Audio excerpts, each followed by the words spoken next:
Welcome to the Rockhound Podcast. This week we have Kate from KatyDid Rocks. Kate, go ahead and take it away. Hi, it's really nice to see all of you. Introduce yourself, Kate. Oh, okay. Introduce myself. Well, I thought he just did. My name is Kate Burton, and my channel is KatyDid Rocks. I actually have several channels. KatyDid Rocks is the main one right now because that's the one that I started initially. But I also have KatyDid Walks, and that's just like relaxing walks around places. I have KatyDid Pets, which has not really gotten a lot of attention lately. But the whole idea behind KatyDid in the first place was that I have lots of different interests and lots of different things that I like to do. Rocks are one of them.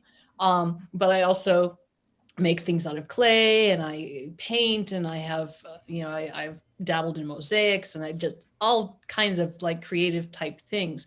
And so initially I just wanted to make a channel that I could just do stuff, right? Just do stuff.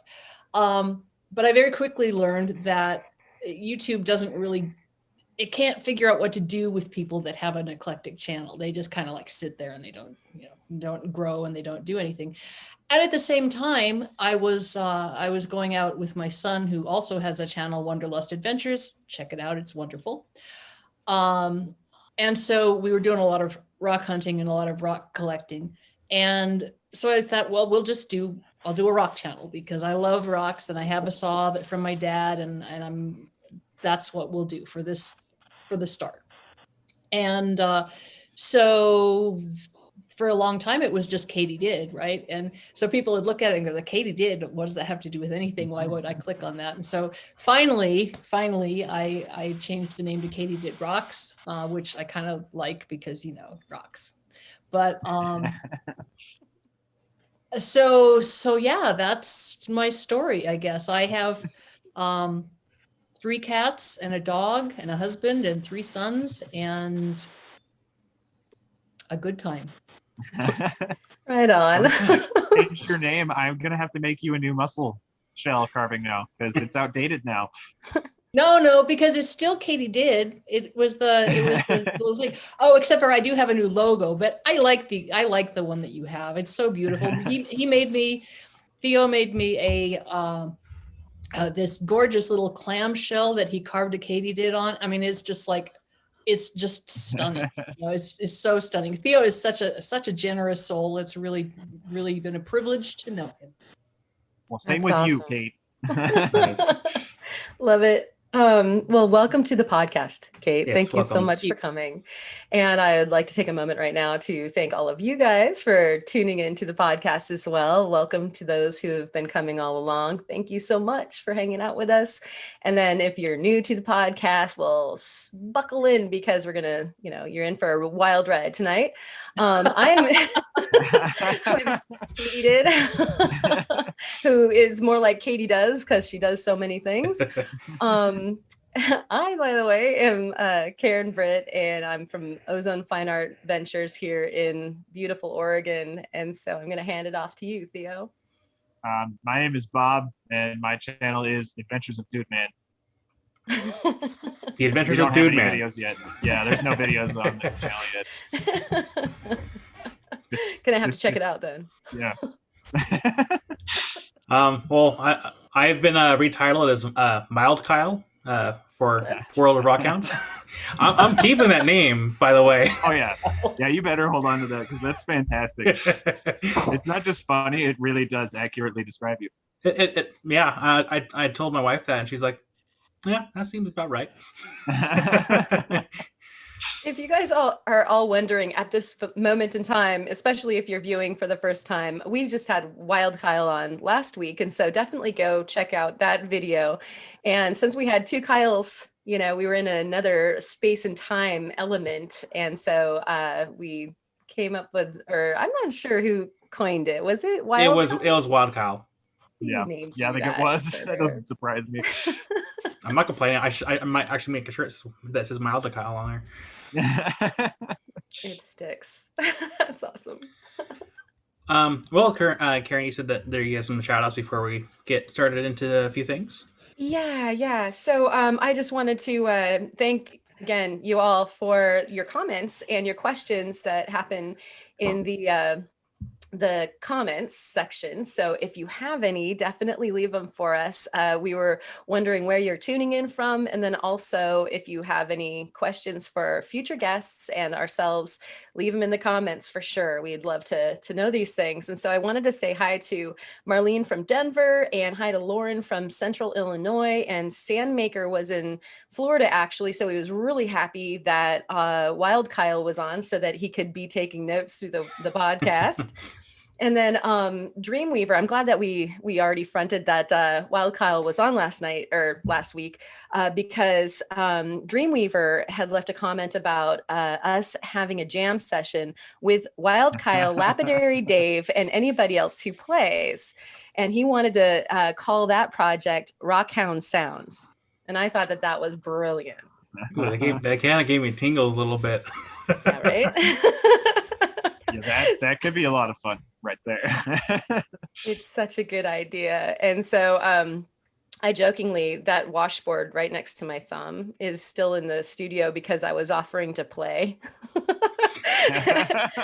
I know that there's some more talented musicians and instruments out there. So that's what that's about. Well, shoot. We have one in our midst right now. Kate? Kate? Well, not so much anymore, I guess. But Theo and Alex and I all play guitar, so we thought we should get together and do that. Yeah, that has to happen. Actually, maybe we should bring our guitars for the Big Rockhound Gathering in July, and then like have a song that we perform. Wouldn't that be just a riot? That would be fantastic. Speaking of that, we should totally talk about that tonight. Okay. Hey, guess what? We're going to have a gathering.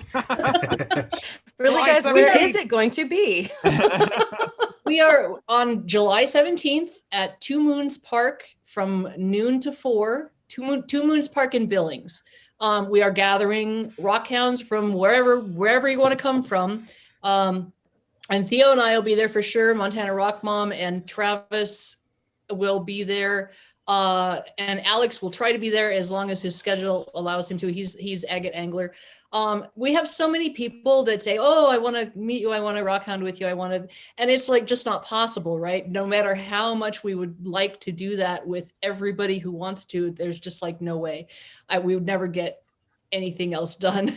And so we kind of had this brainstorm to just have a big picnic and just like at least meet people and hang out by the river and have a good time. So July 17th from noon to 4 at Two Moons Park in Billings.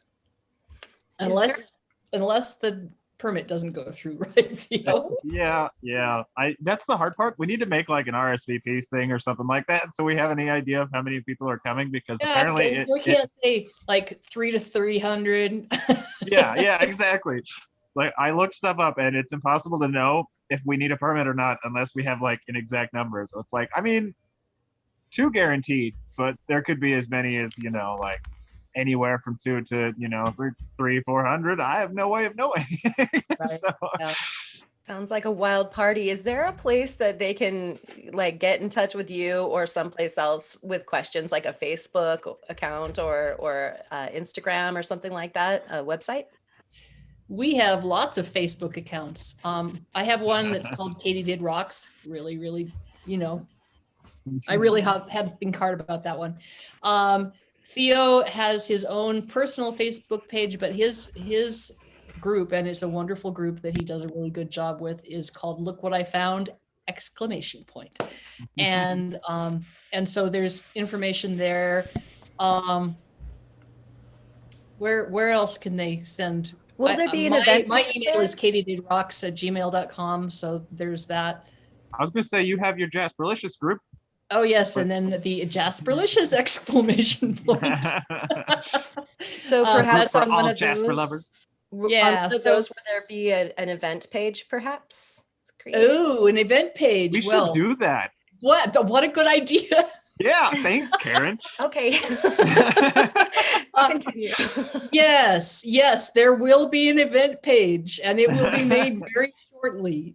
And this was a pre-decided plan that we already had. It's just we just were waiting to publish. That's Yep. Excellent. All right, cool. Sounds like a good time. I think it's going to be good. Oh yeah, it'll be fun. Well, it's fun, even if it's just you and me, we're going to have a good time. So. Yeah, it'll be fun either way. Wish I got to be there, but kind of stuck here at home. Work. You want to come all the way to Montana for a 4-hour event? If I could afford it, and could take the time off. Yeah, but you live so close. There's only like 2 or 3 states in between here and there. Only Kyle, 2 or 3 states. Kyle and I are gonna helicopter out for it. Okay. Yeah, do it. Oh my gosh, that'd be such a grand entrance. That would be so cool. Rappel down from like ropes from the helicopter. Yeah. Rappel onto the scene. Make a road trip. Let's drive. You can drive straight through. We did it to the Dalles in one day. It was long, but it was fine. I usually have to drive with someone for longer trips. I have a harder time staying focused. As far as I usually have to fight myself from falling asleep for long trips. So I prefer to. Dangerous. You don't want to do that. Nope. There's times where I'm driving home from work and I'm like fighting to not want to close my eyes. It's just every time I'm in a vehicle, I get tired. I don't know why. I call it time traveling because whenever Amy's driving and we're going to her maybe family's house, I'll fall asleep and suddenly I'm there. I'm like, oh, sweet. That's Alexis if she's not driving. If she is driving, she can stay awake for literally 16 hours straight. But if she's not driving, you better believe she'll be asleep within 5 minutes. Without fail every single time. Before we go into how everyone's week was, I do want to point out that Kurt cannot make it to this week's podcast. He is having some family emergencies that he's dealing with, and so we all wish him the best of luck, and we miss him. He is here in spirit. But we're hoping that maybe he'll be here next week if things do get better, and if not, then again, we just kind of wish things for the better for everything that's going on. So Kurt, if you're listening to this, we miss you, buddy. But yeah, so how was everyone's week? And we'll start with Kate. How is my week? My week has been so quiet. We got home and the river is up, right? So I can't go to the river, which is usually what I do. I mean, if I get bored and the dog wants to go out, I go to the river. But the river is up. It's not as high as it was. I've been watching the river flows, to get the gauge height in Forsyth. Mm-hmm. It was up to 5.5 feet. So I was like, oh yeah, wash those rocks. But it's super behind this year. Yeah, it's lower than it has been. But anyway, so I can't go to the river, and I've done a few, I've been cutting rocks. That's kind of my big thing that I've been doing this week is cutting rocks and editing videos. I have a lot of videos to edit from my trip. And so I've been doing that and trying to figure out why my saw stopped working. Then I figured out why my saw stopped working and fixed it. And so that's my week. Pretty thrilling. So exciting. You released a really cool video. Yeah. Yeah, I got to get together with Jared from Currently Rockhounding. Did you watch all the way to the end where I couldn't remember the name of his channel? Oh no! I wasn't going to mention that. If you can see some of the outtakes that we've had here in the channel, I think I've actually mixed a few people's names up and had to cut it out of the podcast. Yeah, no, it was just so dumb because we were just sitting right there, and he's got a shirt, Currently Rockhounding on it. Anyway, so excited. It was just such a blast to get together with him and Sarah and to see something that's really, really different from what I would normally see. And the place that he took us to is easily accessed by anybody who wants to look at it. I guess it's, information in the Mindat or Mindat website gives, specific GPS locations. And so it's not like it was a secret, but it really was just Lots of beautiful, beautiful rocks there. I don't know if I'm going to cut them because the whole serpentine thing has, there's the asbestos, and some people say it's safe and some people say it's not. And I've been looking it up, trying to Google it, and there's not a lot of information about it online. So I don't know. I have a whole lot. You should be able to cut it just fine, as long as you make sure that you use cutting oil. Then, don't grind it dry, stuff like that. Just make sure you use a lot of water. You'll be fine.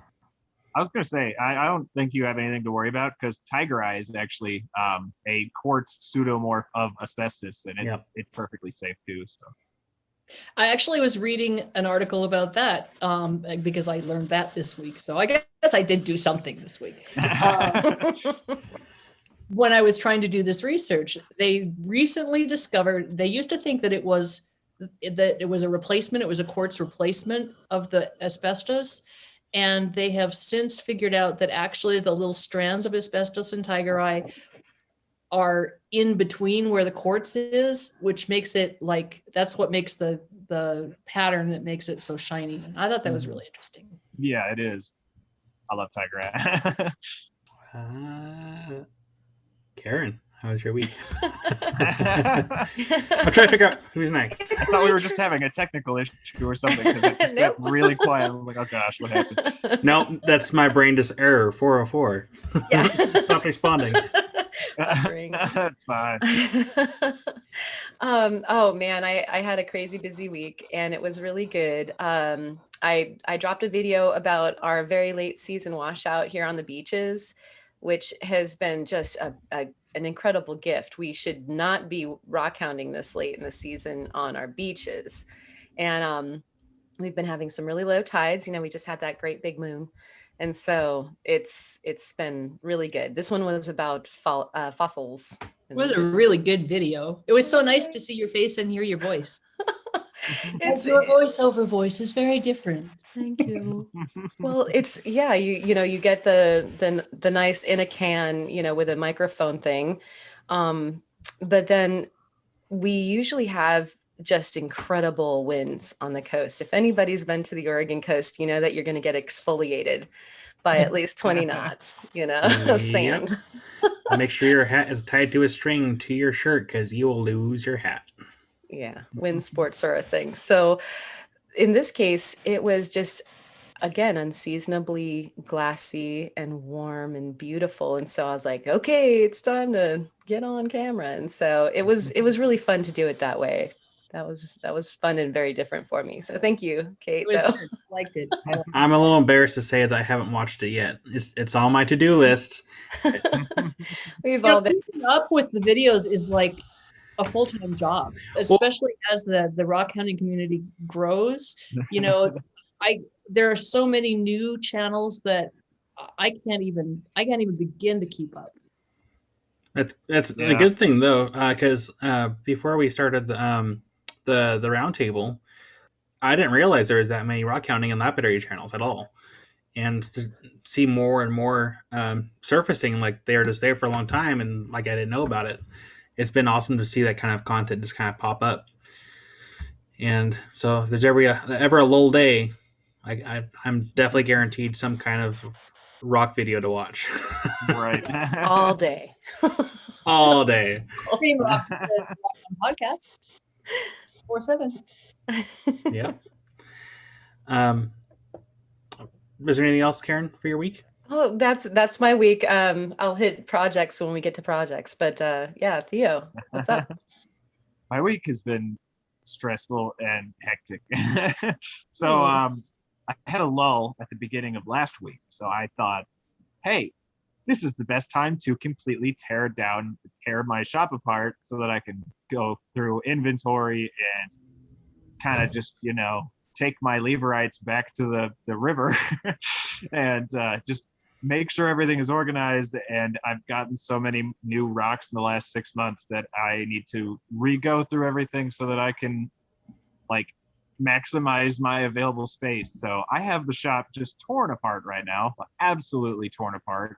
And then I get 4 back-to-back custom orders in the midst of all that. So I've been like trying to work around the most titanic mess my shop has ever seen while getting time sensitive jobs out, and it's just been very stressful. What are they? What are you making? Is it a secret? Oh no, not at all. So someone ordered a one of those spinner pendants that I made in one of those. I don't know if you guys saw that video or not, but Labrador. Yes, they were so Yeah. cool. yeah, they're awesome. So someone sent me in a piece of Mexican crazy lace that I am turning into a spinner. Two of them are amylite rings, but I do amylite rings to order because they're super sensitive to heat. So if you can't make them and then resize the bands, like say you have to shrink the band down, you can't just do it with the stone in there because it's a whole sensitive thing. So it's easier to just make the cabochon, list the cabochon, and then say message me with your size whenever you order it. So I had 2 amylite rings that I needed to get out, and then the third one I have not received yet, but I'll be getting that soon. Somebody got a big fossil concretion. I think they're from Texas. That I'll be prepping with the scribe, and I have no idea what to expect with that. Yeah, the scribe is amazing. Yeah. Huge shout out to Montana Rock Mom because that thing is fantastic. I need a mom. Dude, she's awesome. She just every time I see her, she has new goodies for me. That's so awesome. She's such a sweetheart. Well, for my week, I guess I started sorting some of the rock estate that I bought, and it's probably gonna take me a little bit longer than I thought because the first few buckets are gonna be pretty easy to sort through. But thinking about it, because once I get to the obsidian, I'm gonna take more time to actually properly make sure that I look at every single piece. So you can find that fire obsidian to send me. Yeah. for free. All right. 'Cause Add if- yourself to the list. Yeah, see, because I am hoping to find some fire obsidian in there. I know there's a lot of rainbow obsidian in there. It's just the fire is what I'm looking for. And then, gosh, what else? I just got a package that from the online sale from that camping couple, and because they had like an online show, I think Saturday. Bought some rocks. Bought some more rocks. Can you believe that? No. So I'm actually in the process of editing that video because I did an unboxing, and so I was torn between just releasing it tomorrow, but I think I'm just going to save it for next week. That way I can kind of stay caught up on videos, and so I have more time to work on projects. I am nearly completed with my special project, which I've already shown Karen and Theo. So I'm hoping to be able to release that here soon because You can go to my Instagram for spoilers. I posted pictures of it there. Oh, nice. did you really? No, no. That was such That's a nervous good. response. Spoiler. Really though? No, I'm I getting promise I did not. killer hits on it, dude. Yeah, man. No, I plan on releasing that once I get once I can monetize my YouTube channel, because that was kind of my secondary goal, and I noticed that YouTube changed their terms of service, so where they can now monetize anyone's videos. Doesn't matter if you're monetized or hold on, let me back up. Yeah, YouTube can monetize anyone's videos now, so they can have ads in anyone's videos. So I figured, if I'm going to monetize them, I'll also work on getting everything monetized. If they're going to have ads anyway, might as well. So once I hit 4,000 watch hours, I will unveil what I've been working on. And I'm Or going go to his Instagram. yeah. Yeah. Exclusively on my Right. Breaking news. But yeah, I'm actually pretty excited to show it. It turned out better than I had thought. I can't stop looking at it, and it's not even done yet. I still have to polish the material itself, and then He's not boasting. It's true. yeah, I surprised even myself on this one. Like it's one of those things where I can't wait. It's awesome. It is really, really cool. Yeah, without really giving away too much, I sent Theo and Karen and Kurt a small little 4-second video of me plopping something into place, and it's just the most satisfying little click. What is that ASMR? I think we all watched it like Yeah. 20 times. Yeah. Ooh, that's nice. But yeah, that was my weekend. I guess that's basically my projects for future projects, is getting that done.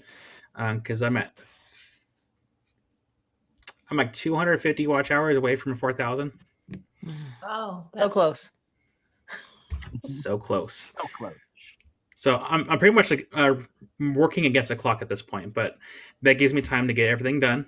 And I'm gonna do a 2-part video. I'm gonna do a quick showing of what was made, and just do a speech about it, whatever. And then I'll do a secondary video of people that do want to watch, and like how I made it, that we can see how I did it. So for people that want to have shorter content, they have shorter content, but then a longer version for people that are interested in how I actually did it. So something for everybody. That's a great idea. Yeah. So quick project list. Who has projects, and then after that we can go on to some top talking points that Kate has. I'll start. So the projects that project that I'm working on presently, we went out, in addition to the washout, we went out to the valley and we hit the foothills of the Cascades. And I can't believe I didn't tell you about this, Kyle. So you're finding out right now, but we'll chat later too. For those that don't know, Karen has to drive past where I live to go anywhere. to get there. Yeah, I waved. But we got an invite on some private land, and they have petrified wood all over the place, kind of like Hollywood Ranch. And yeah, boy, yeah. So we'll go. And so we found some nice wood, and we also find some what I believe is mariposite. And I did post that up on my Instagram with kind of a microscopic look at it. And so my father and I have been working on a project on IDing the petrified woods, and we've been interested in doing that for a couple of years. And we have a nice microscope that we've been using to look at the sections of wood so that we can do the identification. Well, that's been living over at my dad's house, and with the whole COVID thing, we haven't been able to do the research together. And so that is my microscope that he decided that we needed 2 of. And so that was the excitement for my week. And my project, of course, is creating the thin sections so that we can be looking at this the petrified wood and identifying it for the folks that have the private land, but also just all of it, because we have so much here in Oregon. And I didn't find any. Oh, that's right. Your video, man. That was so fun to watch, though, because Kate dropped a great video about hanging out right there in the gorge, right? Yeah, it was right by Roosevelt on the Washington side. And there was supposed to be petrified wood there, but I didn't know what I was looking for because I'm used to Yellowstone petrified wood. So like everything I picked up, I'm like, maybe this is petrified wood. It was like really a piece of granite. video. It was so fun. But it was fun. It was really fun. Actually, it did really well. I was like shocked that the people wanted to watch me wandering around going,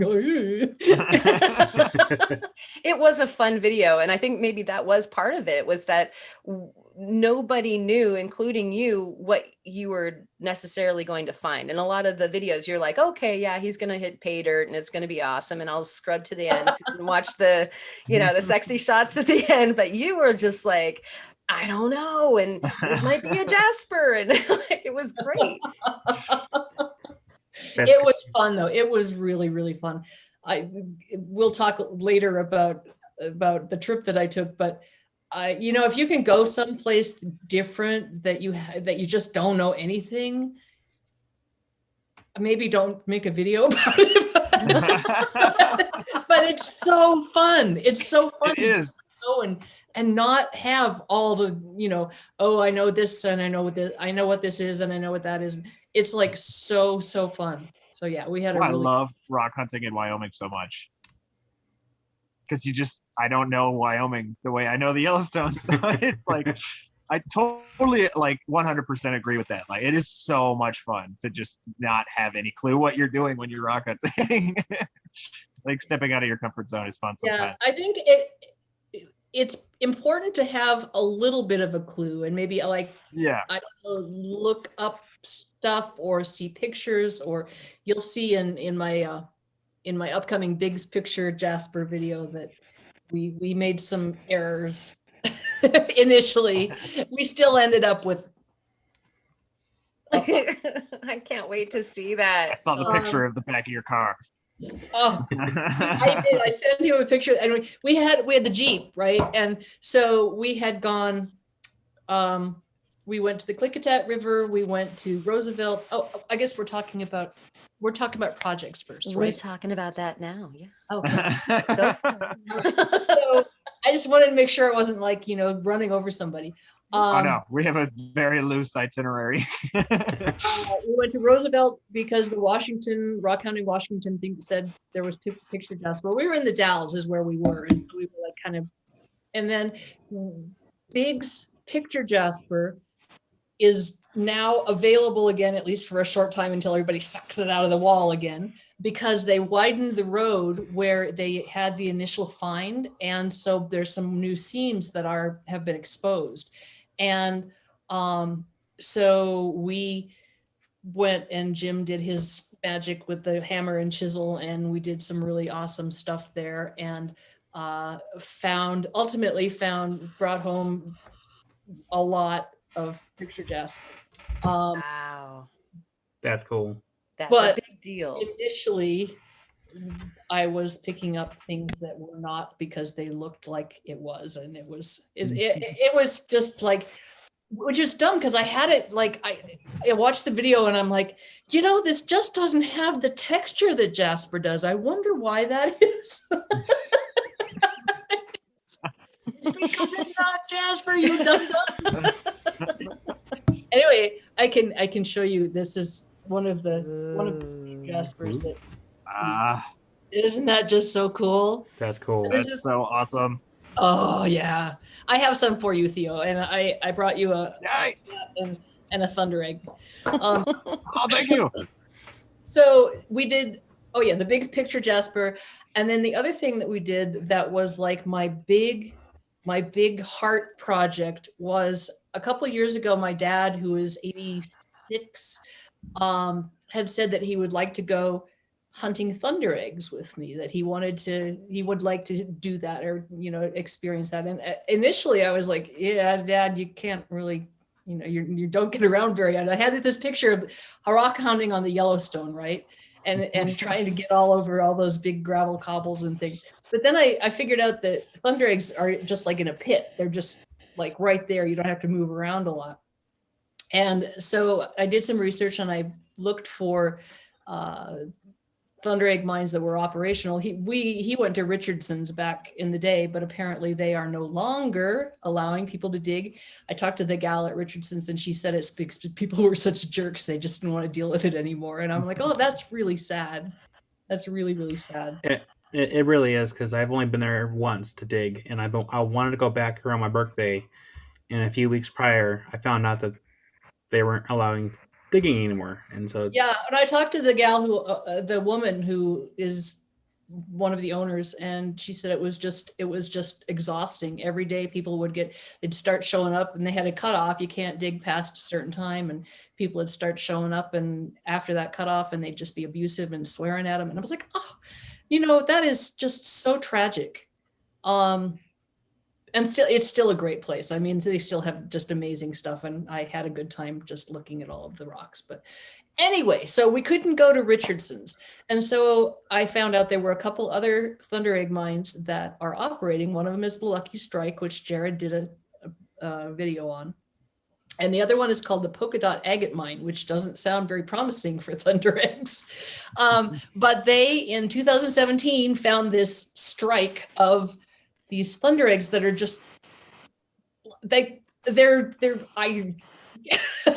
I'm speechless. I mean, they're just huge, just absolutely gigantic, and filled with so many cool things. Like there's cool kind of tendrils and things, and they're tubes, some of them.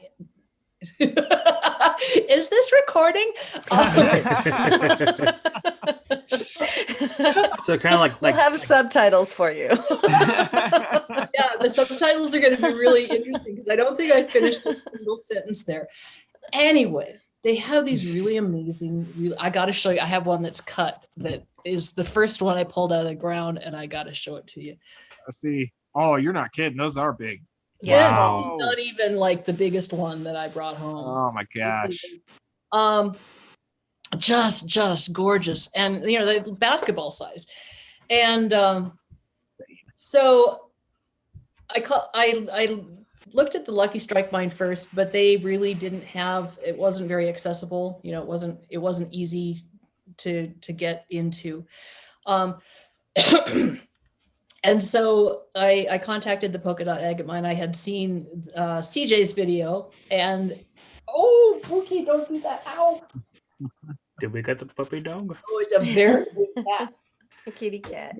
Yes. Come here. Savage. Oh. Oh. You're such a nice kitty. Actually, he was. Oh, you're so nice. She's like, wait a second, am I on a camera? What are you Ooh, I look good. Anyway, I saw in the video that they had kind of an easy access into that pit. So I thought, okay, that's what we're going to do then. And so we brought my parents to the Polka Dot Egg Mine, and Dad with his walker went down the ramp and over the gravel, and just we set up chairs, and then they brought us. They brought us an awning so that they could sit like in the shade, and they didn't have to have the hot sun on them. It was just, so I was running around and digging things, and Jim was digging things, and we'd bring him over and we'd say, look at this, and we just had such an amazing time. And that video is actually coming out Sunday. I've been working on it for a while, and I was going to try to save it till the very last, but it's like, I just want to put it out there because it's just so sweet. I've got my mom's running around, and she's not a rockhound at all. She's just like, yeah, okay, fine. Well, I wanted to go on Mother's Day to the place, and she's like, I'd really rather do something else on Mother's Day. Okay. But anyway, so she's really that's not her thing, but she was finding all these broken open thunder eggs that held these beautiful things. So she's all in the background in the video. She's always like, oh, look at this thing. Look at this thing.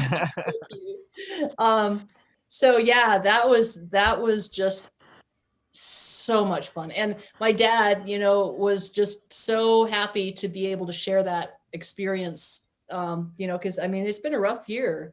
It's been, and especially for people who are older, they couldn't go anywhere, they couldn't do anything, all of their activities were shut down, and so it's just been kind of rough. And I guess it's kind of been rough for everybody, but it was, I think, harder on older people. So I was just like so happy to be able to do this because it just made me feel really good. It was awesome. That's good. That sounds awesome. Makes me cry. That is cool. Yeah.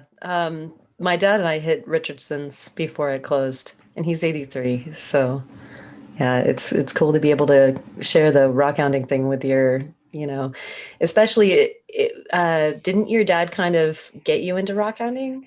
Did. As a matter of fact, when I was a kid, my dad was a really big rockhound, and he had a rock shop in the basement where he had the saw and the he built this grinder polisher from 2 old army cots, and then he had like a machinist. I have to do a video. We that's part of why the Jeep was so full, is because we took that thing apart and hauled it home along with all the rocks.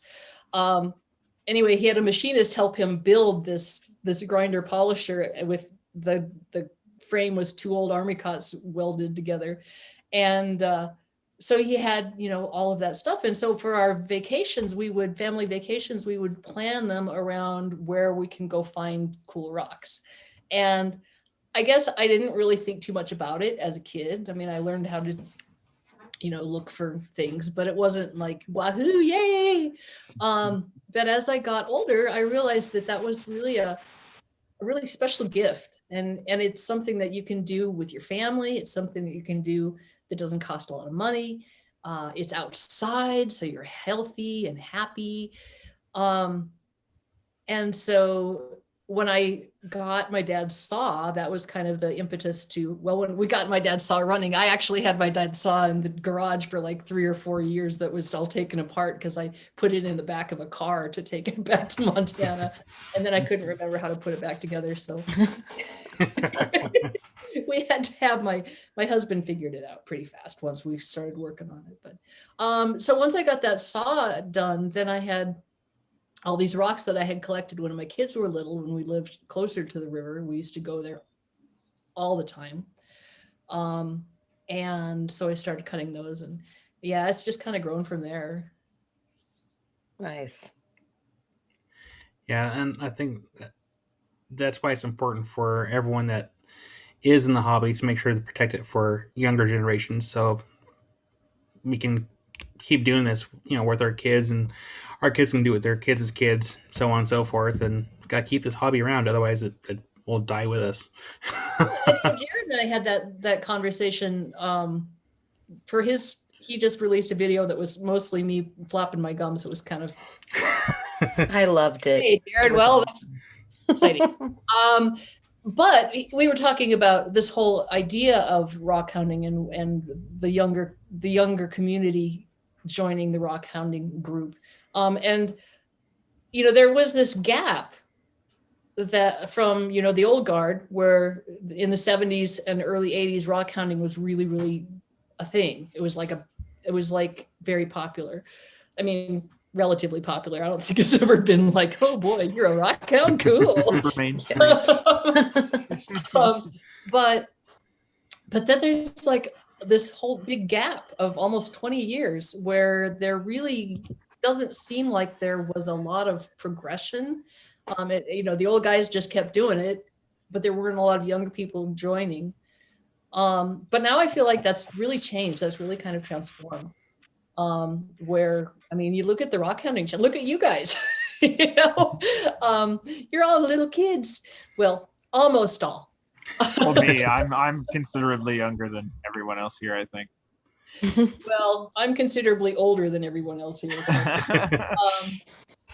I kept thinking I was 33, and my wife's like, no, you're 32. You will be 33. I'm like, oh. I'm going the other way. I keep on taking them off. Anyway, yeah, I'm the baby in this group, apparently. If you look at the rock hunting channels on YouTube, most of them are younger people, obviously, because like who knows how to edit videos, not on your phones, the people that were born with phones on their hands. I give credit to everyone that edits on their phone. Yeah, I could never do that. I did it a couple times when I first started. No. I couldn't even begin to do that. I do a lot of editing though. I do a lot of like cutting things and putting things in and doing matching music and things like that. I spend a lot of time with the videos. So some people just shoot straight. Jared says, I do everything in one take. It's, like sometimes I cut things off at the end. I'm like, how can you do that? I mean, if I did everything in one take, it would be ridiculous. Just ridiculous. Kurt and I laugh about that all the time because Kurt and I typically have a hard time getting everything in one shot. Sometimes it'll take us multiple takes, and we just watch Jared's channel and is like, he does that one shot. Yeah, it was because I was looking at it and I'm like, I remember you saying all this stuff, and there it is on the video. I half the time I'm recording, so that was good that I didn't say anything, too inappropriate. He poured out his beer. That was hilarious. Well, and then I was like, I thought, oh my gosh, that was really Jared's beer. And I just, He was yanking I her was chain. like, I was all stressed out for a second. It's like, oh no, I just poured out his beer. That was neat. So we're still on projects, I think, you guys. Like, do you guys have some I think projects? it's just me. Yeah. Yeah, I already discussed my project. I was gonna say, I think I'm the only one, but I got too enthralled with all of Kate's stories. I want to hear more about this, but we could talk more about this on Monday.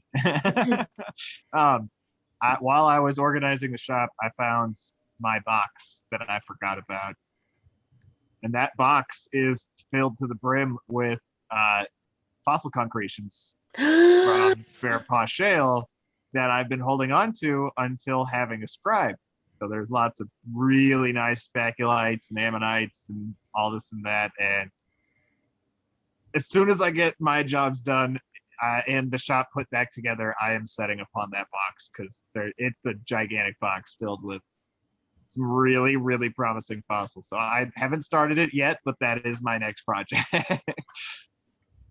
Wow. Actually, my show and tell is one of the ones from that box, but I'm not showing it yet. I couldn't help myself. I took a break and worked on one of them. You do that thing where like you tell yourself you're gonna do a project and you purposely put it somewhere where you can see it, but you keep getting orders stacked on and stacked on and stacked on.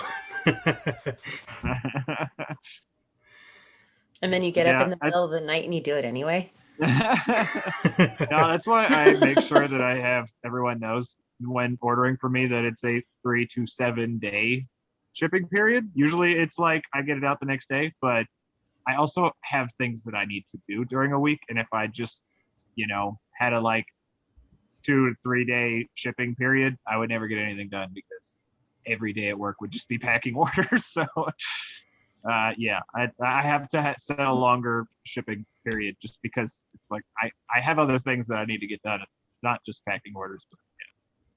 So I usually get at least 1 day a week that's just, all right, now's my day to prep fossils, or now's my day to work on whatever project I have on deck and make a video. Like I was hoping to get some slabbing done this week. That ain't gonna happen. Did your saw blade come in? I canceled the order because, I didn't cancel the order. I got a refund because when they sent it in, I was waiting for like 3 months for that thing. Yeah. When it finally arrived, it was an 18-inch blade, and I ordered I can't remember if it's a 12 or a 14er, but it was not what I ordered. So I waited forever to finally receive it. It got here, and it was the wrong freaking blade. And I was like, all right, just give me my money back.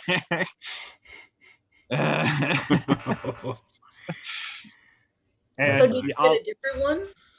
I have not yet, and the only reason I haven't yet is because that was one of the parts of getting the shop organized. Is I have assembled the blade, the whole saw, which took a minute because I didn't know how to put it together. So that was a bit of work. So it's assembled, which was part of the organizing the shop, but I still need to get a blade for it. I was gonna. That I guess is probably good that I didn't get the blade when I did, because it took forever to put that thing together because I had no idea how to put it together. But now that it's all together, as soon as I'm done with my jobs, I can order that new blade, and then we'll do some real slabbing, not tile saw slabbing, which I'm super excited about. Nice. Get through some rocks that I've been sitting on for far too long. Nice. So with that projects being done, Kate, you talked a little bit about your Biggs Jasper and Polka Dot Agate already, and you had a list of stuff you want to talk about. I think we talked about your clay and stones before we actually hit record. Right. Let's check that out. Yes. So before I started this channel, before I started really just kind of bringing home the rocks, for maybe 10 years before that, I had an Etsy store that, and I learned how to throw clay. Not like that, but like pottery. And when I first started out, oh my gosh, I was so. Does anybody here throw? And like, have you ever done it? I love doing it, and I really hate the fact that I cannot do it more often. But yes, I have at least. So it looks so easy, right? I mean, they're It does. they bringing up the thing, and it's also graceful and beautiful. So my whole life I was wanting to do clay, and I finally got a chance to take a class when I was 45, I think 43 or 45, one of the two. Anyway, and so I'm like, okay, I'm gonna do it. This is it. And I got there, and there's this row of like 7 or 8 wheels. So there's the whole class is there, and we're doing centering, right? Centering is the key to a good pot, because if you don't have it centered, it's all wobbly. So that's the first thing you have to learn how to do. And everybody else is getting it done. And here's me going. It's so terrible. I was like so frustrated because everybody was there and watching. And so because I have learned in my life that it's okay to be bad at things while you're learning, as long as you just keep on doing, I would go in and practice like when nobody else was there, because I didn't want them to see me. And so I worked until I was able to do it. And then I got a wheel at home, and I got a kiln at home, and I started doing clay. And so I have that part of my life. And I'd really want to kind of fold the clay and the rock stuff together. I haven't gotten there yet, but I'm close, I think. I think I showed you the little mug. This has Beautiful just mug, by the way. Here, yeah. And I want to do. I want to put a cab right in the middle of it for people to enjoy their coffee or whatever. And in order to do that, we tried with just the domed cabs, but it was just a little too. I said sticky outy before, but apparently that's not really a word. It can be. That's a word. Works. I'm sure I've seen that word before in Webster's. I think, yeah, I think so too. But anyway, so now we have some that are a little bit flatter, and they're going to go into my vibratory tumbler. And so that tool is going to be a really, really, I think, a good push. So I'm hoping to have those out. Let's see. I'm hoping to have those out probably by the end of June, on my Etsy store, KatyDid Rocks. Thank you. I was going to ask you where we can go get them. So you beat me to it. And I have some high fire clay. Well, it's mid fire clay that I think I would like to use for the mugs, because there's kind of more earthy glazes available for those. I have a lot more variety of sort of.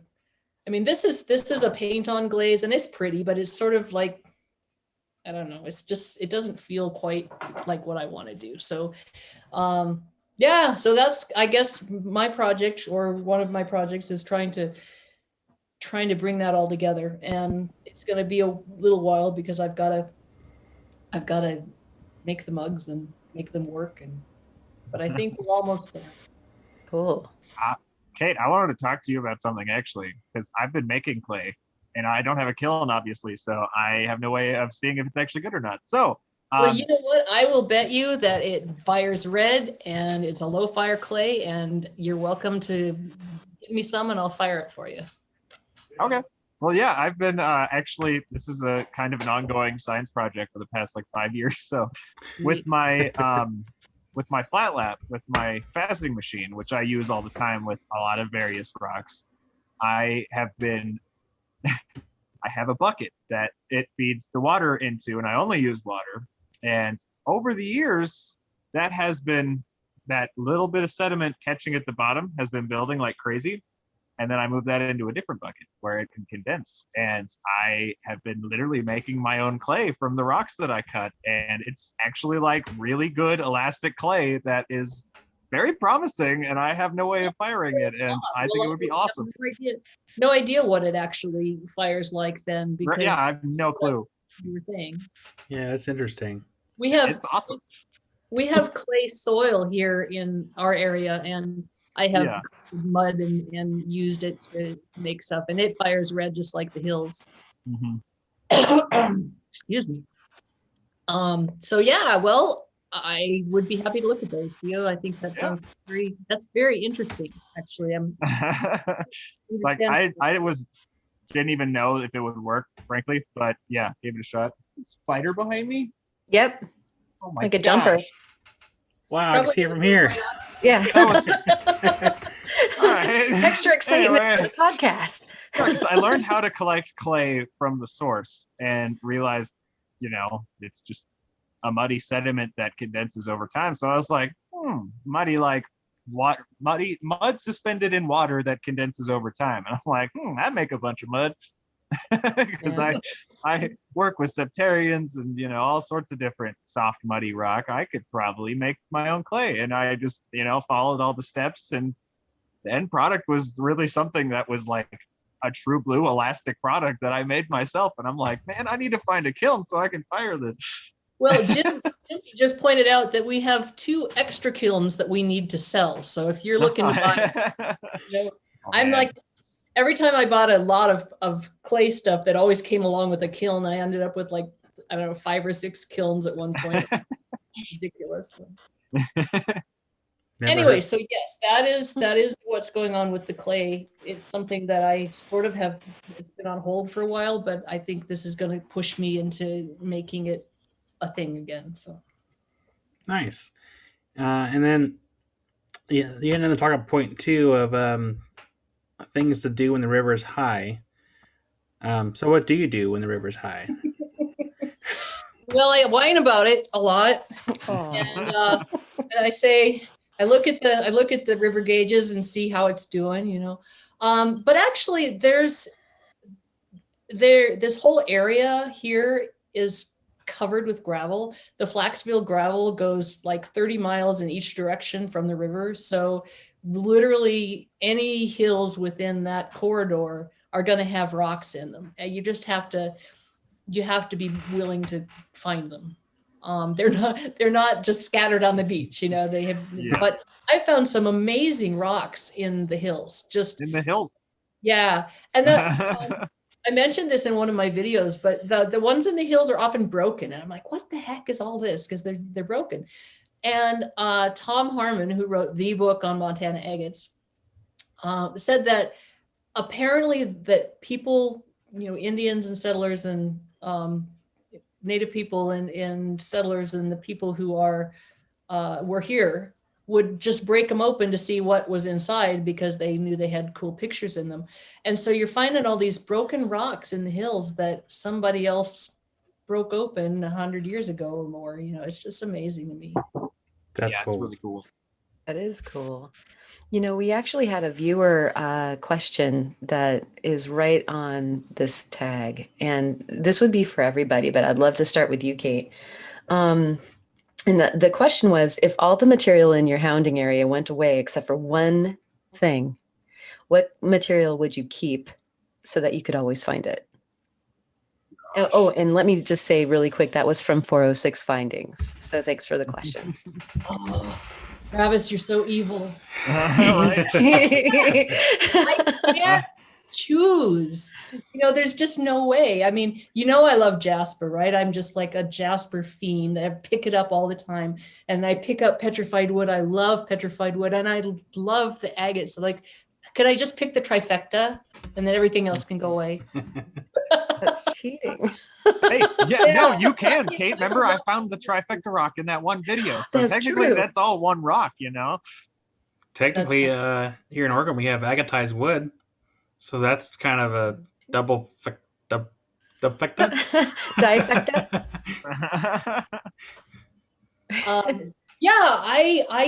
I don't think I could choose. It's like picking your favorite child, which I do all the time, but we won't tell them. I have 3 sons, and I tell them all they're my favorite, and then if the other 2 hear, then they're not pleased. I'm not worried about that. We only have one child, so when she gets old enough, we can just tell her you're our favorite. I'm my parents' favorite daughter because I have 2 boys.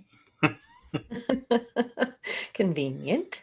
Yeah, very, very convenient. I think my answer would be obsidian. Like, as much as of a pain it is to work to get to polish, like obsidian is still probably my favorite.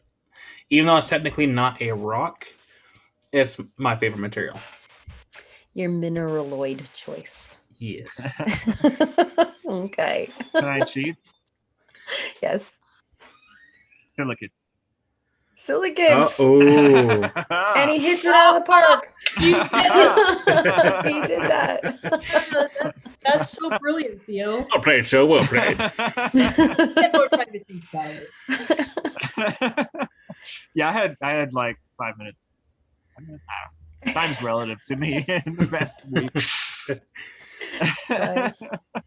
Yeah, I think there's my cheating answer. If I had to give a real answer, I would probably. I don't know. Honestly, it's too hard. It's too hard. There's just no way. Because I'd want to say agates, because Montana agates are just incredible and they vary so much, and there's just so many different things that can come out of like scenics and iris agates and tube agates. Like they're just incredible, lacy agates, and just they're amazing. But then I think about the fact that means I could never find another fossil again in my life, and then I have a mini panic attack. And then that reminds me that I would never be able to hunt Bear Canyons again, and then I have a deeper panic attack. So I don't think I have an answer for that. I think I would literally lose my mind if that ever happened. Let's hope the gods of Earth, and by which I mean the grounds, like, is there a Earth equivalent to Poseidon? That guy. We'll call him, I don't know, Clan. Vulcan. Vulcan was like the. Oh, yeah, duh. Wow. Vulcan, yeah. I was going to create my own new god named Brent. But... Gaia would too. Yeah, just hope that Vulcan never reclaims our rocks from us, because I would go insane. We have to have our escape somehow. Yeah. I think without fossils, I don't know what I would do, but I think I'd choose sunstone, because I could work with that perpetually and still never get to the bottom of the barrel of the potential for the material. So Technically, fossils aren't a rock, so you might be good. Oh, yeah, that's a good point. I mean, I get sunstones and fossils. Thank you, Kate. You're welcome. I retain my sanity. Justification. Failing all of us. Nice. Well, Kate did have one more pretty good talking point, and it's women in rockhounding. So, Kate, I'll let you kind of take that one off. Well, when I started this channel, which is it'll be 2 years in August. Wow, that's so crazy. I didn't actually know that there were other females out there that liked rocks. Like I've always gone and looked, and it's a very solitary kind of thing, right? It's not like I go with a big bunch of people usually or anything like that. And then as I have been out there with my videos, I've just met so many people that are like, yes, rocks. So many women that are like, yes, rocks. I love rocks. And it surprised me. I mean, I don't know why it surprised me. It's like, well, you're a woman and you like rocks, so you think you're the only one. But it's been a really fun journey to be able to kind of connect with all these people that are somehow moved by my videos or made to feel positive by my videos. And a lot of the comments I get are from women people who are just new to it, right? They would never maybe have thought of it before, or they liked rocks, but they didn't really know about rock hounding, or they didn't know what they were looking for, or, I've had a lot of women contact me and say, I'm doing this. I'm a new rock hound, and I started because I watched your videos and it really made me love them too. And I'm like, yeah, that is just awesome. And I think probably the new wave of rock hounds, there's far more women than in the 70s and early 80s, where it was the old guard. They were mostly men, and so I guess diversity has opened up lots of fields, including the Rockhound one, and I'm really, really happy about that. That's good. Yeah. When I was sent your list of things you want to talk about, I think Theo and Karen and Kurt and myself, we were all looking at our analytics for our channels, kind of getting an idea of like what the kind of general censuses of male versus female viewerships. And I looked at mine. Mine was mostly female viewerships. And I was even more curious. I looked at my Facebook groups. Most of the members are females. I think it's like 60 some odd percent compared to like 30 some odd percent difference. And TikTok's different. TikTok was complete opposite. It was mostly males, but it is interesting kind of see the difference nowadays for how many female rockhounders there are out there. Yeah, well, it's really kind of awesome, I think.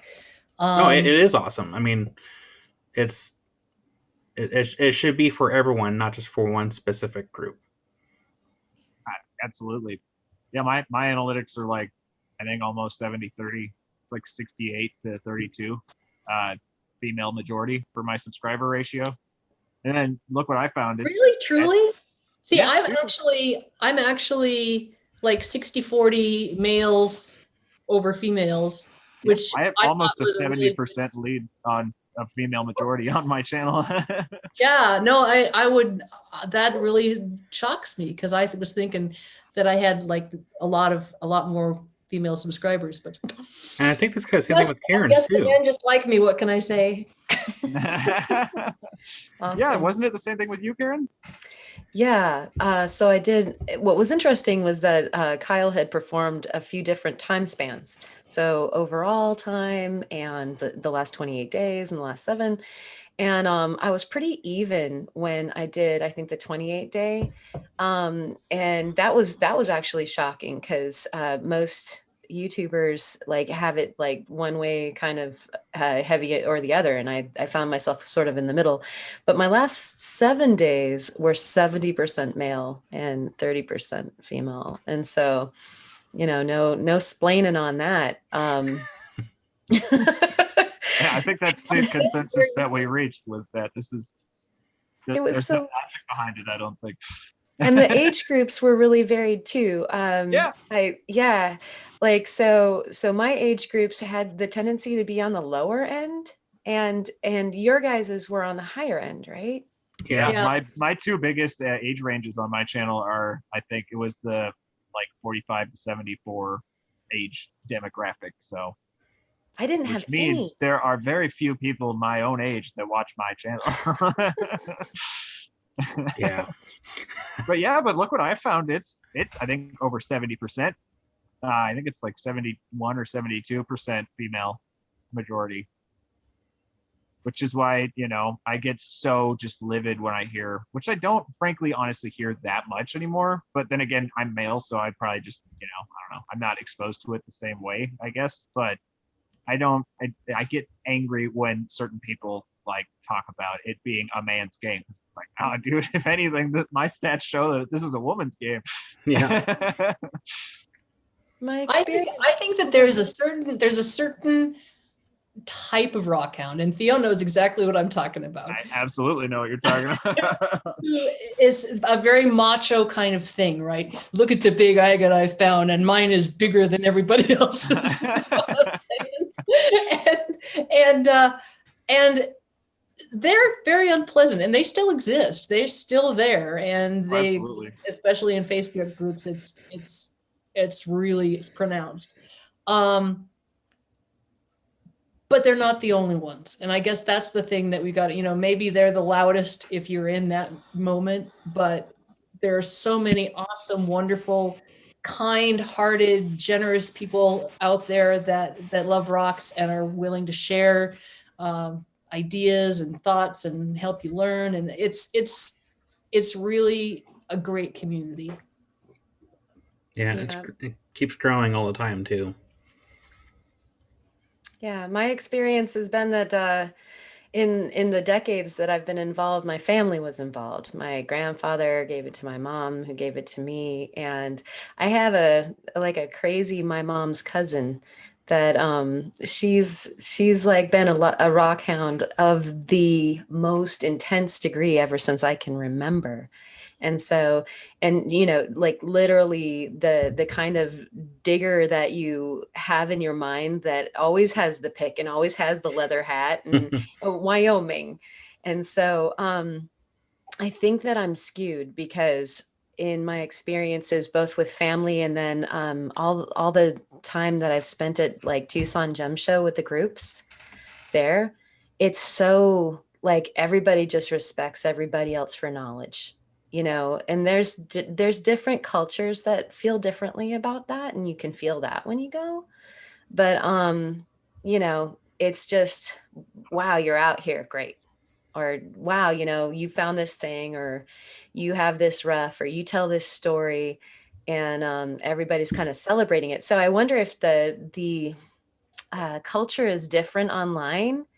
Have you experienced, Kate, that maybe the culture is different online, or do you feel like the culture is different, like on the ground, boots on the ground? I think it's a Montana thing, partially. I would agree with that. And there's a lot of gruff old Montanans that are very stuck in their old ways that are very outdated. And I think very sexist. There's an awful lot of that, and Montanans often don't care for change, and so when new people are coming into the rock hounding field, they feel like that's being taken away from them, kind of thing. But the cowboy culture is very real here in Montana, and I think that that's just part of it. And, it's mostly been on Facebook that I've encountered it. Honestly, the comment sections on my videos, I've had a couple weird ones. Like I had one the other day that, if I get too close to the camera, my eyes cross, right? So I had one that was like cross-eyed, and I'm like, well, sometimes, what you can say about that. And so there's been a little bit, some of those are a little strange, and but so few kind of negative comments or things that are just like irritating. And so many awesome people that have, given me feedback that, my videos and Theo's and everybody else's who is putting those out have helped them through this time that we have shared together, this whole pandemic. That, because we were able to get out even when they weren't, it was helping them kind of stay sane. And I mean, that's huge. That's just like incredible. So it's been a real privilege. It's called free therapy. It's crazy to me to remind myself that it's only been a year. Like, I actually was looking at our first collab, Kate, on my phone the other day, and I was like, dang, that was April a year ago. Feels like you've been in my life so much longer than just a year. Was that one of the collabs where you guys talked to all the other channels?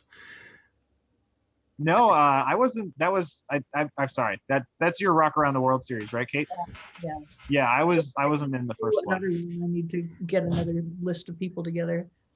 Yeah, that was one of the very first videos I watched, and sorry, Karen, I didn't even cut you off. No, I cut you. Like, go.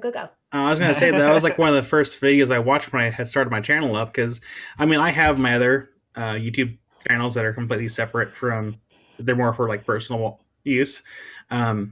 That aren't actual channels, or just for using. But so I started my Rockhounding channel. That was one of the very first ones I watched. I'm like, oh, this is actually kind of cool. And now here we are. We're having a podcast interviewing like all these awesome Rockhounding channels, and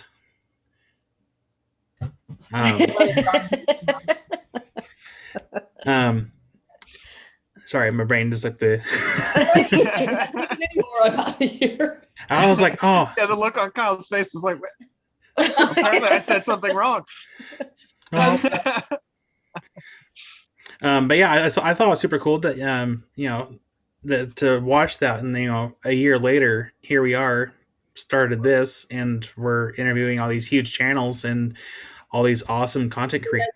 We're huge channels, isn't that just crazy? And I'm blown away. Like, I didn't think that the podcast would ever get to the point where we're interviewing you and Agatad and Jared and Jason and Jesse and like all the other awesome channels. Yeah, I mean, it blows my mind that we've had this kind of reach and that everyone likes doing this. So, I mean, in a way, this is kind of a collaboration within itself. And so, so thank you, Kate, for doing that Rock Around the World a year ago to kind of help make me motivated to push content out there, and hopefully that someday one of the bigger channels would recognize me. Well, I have to say, I mean, it's sort of surreal to be considered one of the bigger channels because we're not used to that idea, are we, Theo? It's kind of like, I mean, in our minds, we're still starting up, and I mean, I'm still not huge. I think I just hit 7,000 subscribers last week. Still 7,000 subscribers on my birthday. I know, I did. I totally forgot about that. Yeah, we were out hunting on the Yellowstone, and I got the notification. Whoa, cool! I mean, you guys are bigger channels if you think about it, because for a lot of people that are watching listening, just to get to 1,000 subscribers, it's a lot of work. It's a huge slog. And 18 months for me. Yeah, it's a lot of work. So if you come across the channel that's in the rockhounding lapidary niche of all sorts, and they have several thousand subscribers, they put a lot of work into it. And I give you guys a lot of credit for being able to push and to end up where you guys are at. So good job, If guys. we didn't love it, we wouldn't do it. Right. I probably need to wrap this up. We actually haven't eaten supper yet, so. Yeah, no problem. So let's go ahead and we can wrap it up by doing a quick. Do you guys want to do a quick show and tell me, Kate? You already showed your rocks really quick. I already showed my rocks. I jumped the gun. I didn't know that it was a thing. We could do it again. Here, look. So good to look at. Such a big egg. Yeah, I'll be sure to throw the pictures up again. I think I did that in the last one. We had like show and tell, and we just ended up showing the same pictures twice, and I'm fine with it. People like the pictures. Cool because this is actually like botryoidal crystals, which, yes, it's said botryoidal, and I'm the only one on YouTube that says it that way, but I looked it up. In there, and then this beautiful agate around the outside. And so yeah, that's my show and tell. Nice. Karen? Yeah, so I have the and we'll have some yummy pictures, but this is the Mariposite, and I actually had to do some research to even know what I was talking about with Mariposite. What is it? And we found that on the same private plot as the petrified woods that were there, and so they were wondering what they had, and so I'm gonna cut that and put it in that machine right there, and that's my show and tell. Nice.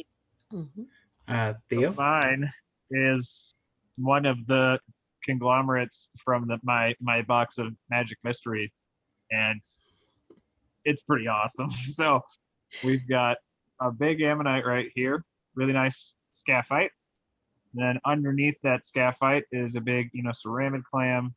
Underneath that is another one.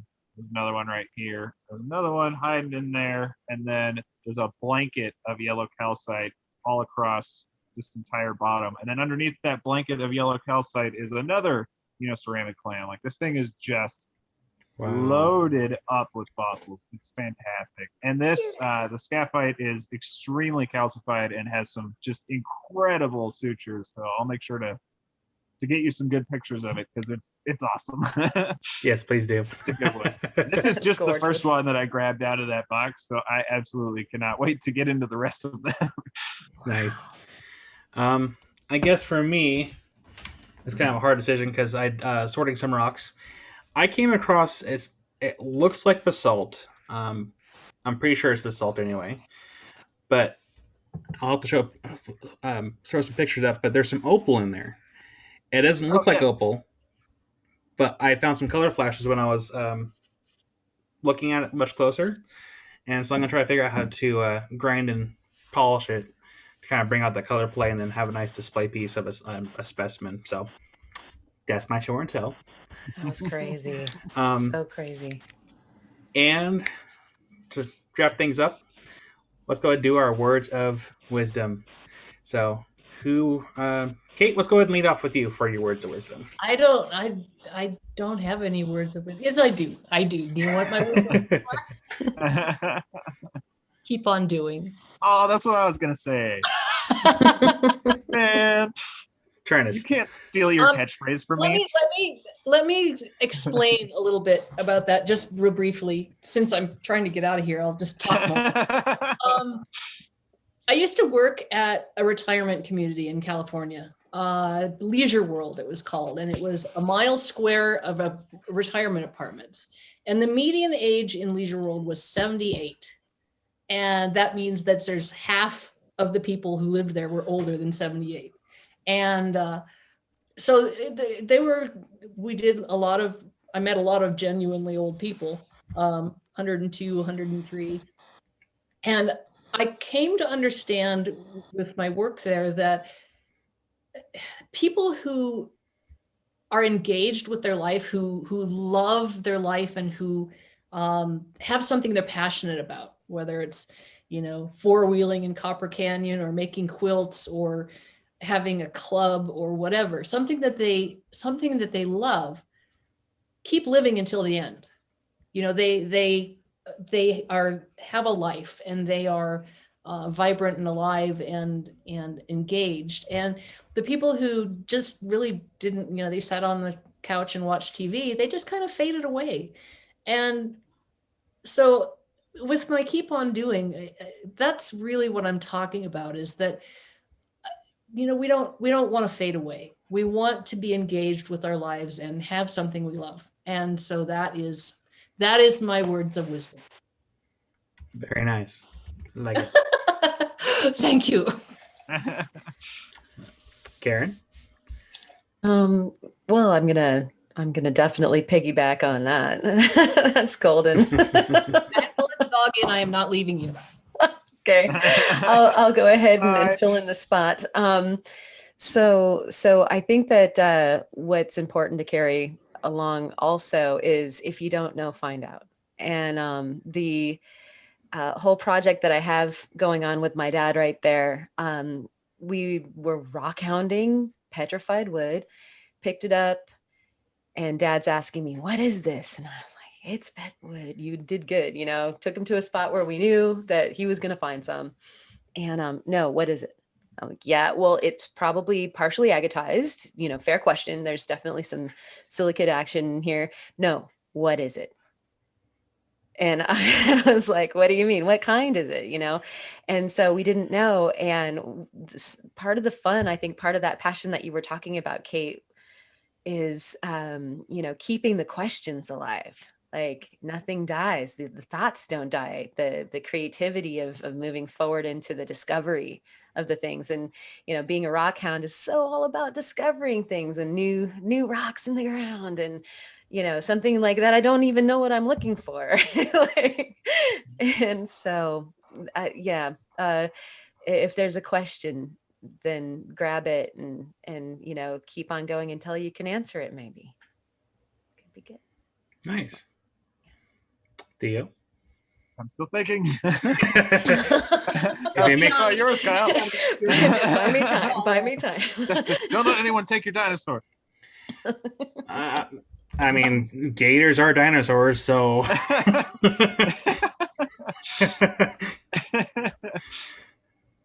don't know. Don't let your dreams be dreams. No, Just start quoting Shia LaBeouf, I guess. Just do it. Yeah, just do it. All right. I'll think of something real while you go. Actually, you know what? I'm gonna borrow Shia LaBeouf's. Just do it. Just Yeah. do Yeah. Don't. it. If you're gonna be sitting on a project and it just sits there and sits there and sits there, it's gonna continue to sit there until you actually do something about it. So get up, get off your phone, and start on a project. You'd be surprised what you can accomplish in just a few hour time. Good plan. I think an awesome thing that just makes life awesome every day is to just be a very curious person. And like Karen said, just constantly be asking questions, because the amount of skills I have learned just from being like, wonder what that entails. Like it's madness. So I guess, yeah, I'm just going to piggyback off of Karen and say, yeah, ask lots of questions and don't shy away from those rabbit holes that they may lead you down, because it's so worth it sometimes. And don't be afraid to fail. Yes. Oh, absolutely. Absolutely. Failure is part of the learning process. I learned that a little bit the last couple nights. I wasted a little bit of silver trying to figure out a project, and I'm like, okay, I failed at doing this, so there's got to be a better way. So let yourself fail. I think I don't. Was it last podcast or the podcast before that? The opposite of success is not failure. The opposite of success is submission.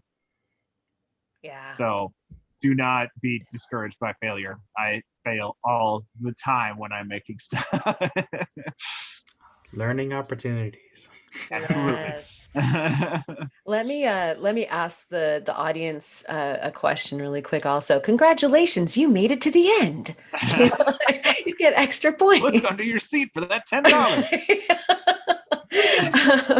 Make sure to let us know where you're tuning in from. But also, we have a question about when you're tuning in. So we love this 6 p.m. Pacific Standard Time on Friday nights. We were also considering 7 o'clock on Friday nights, and so we would love to have your input as to the popularity of what our time frame is, so that we can make sure that you guys can watch us. So just wanted to ask you guys a question, since we were asking each other so many. Yeah, that's a pretty good question. Yeah, that's a very good question. I would also like to ask the viewers a question. Yes. Doing. That's it. That's the question. What? I said doing. That's it. I don't understand. The first answer. Yeah. All right. That one answer is good enough for me. Okay. Well, thank you, Kate, for taking the time out of your evening to chat with us. And This has been so much fun. It's been a blast. And rock people are my people, because I have not met a single person, YouTuber yet, that I kind of was like, not so much, I know they're out there, but I haven't met them. So anyway, thank you. It's been really fun. I've enjoyed myself very much. Thank you for having me. No, thank you. I mean, it's an honor, really. I always feel bad when I don't thank someone at the end of the because I think it happened with Wild Kyle, and I think someone else too.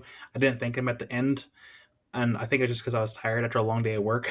Well, yeah, but it's a long show too. Now you've got to go and edit it, so I'm not going to make you do 3 hours. My husband's been playing the Oculus, which means that I am now on dog duty. So that.